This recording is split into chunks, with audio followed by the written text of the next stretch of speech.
Ano yun guys? Nakita nyo na ba to? 2 minutes, just you and PSJ on stage. Ha? Oh my God. So it's real guys. May chance tayo na mag-spend ng 2 minutes with walang iba kundi si Park Seo-joon Oppa at the PSJ Ultimate Fan Fest na gaganapin sa Araneta Coliseum on July 12. Guys, so hindi pa nahuhuli ang lahat. You can still buy your tickets via ticketnet.com.ph and malay mo from Delulu maging Trululu yan. And don't miss this once in a lifetime chance guys. And who knows na baka ikaw na yung lucky fan na magkaroon ng 2 minutes with Park Seo-joon Oppa on stage.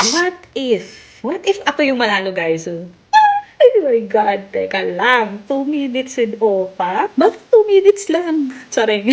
Sige, magpakadelulo muna tayo. So, ano bang gagawin ko? Anong sasabihin ko?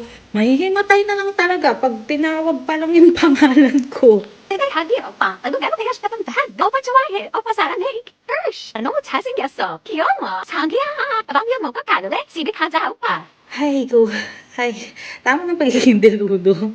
But yeah, what if guys, if you are the lucky fan na matawag on stage and mag-spend ng 2 minutes moment with Park Seo-joon Oppa, ano ang gagawin mo? Ano ang sasabihin mo kay Oppa? Comment your answer guys below. Congratulations na agad sa mananalo.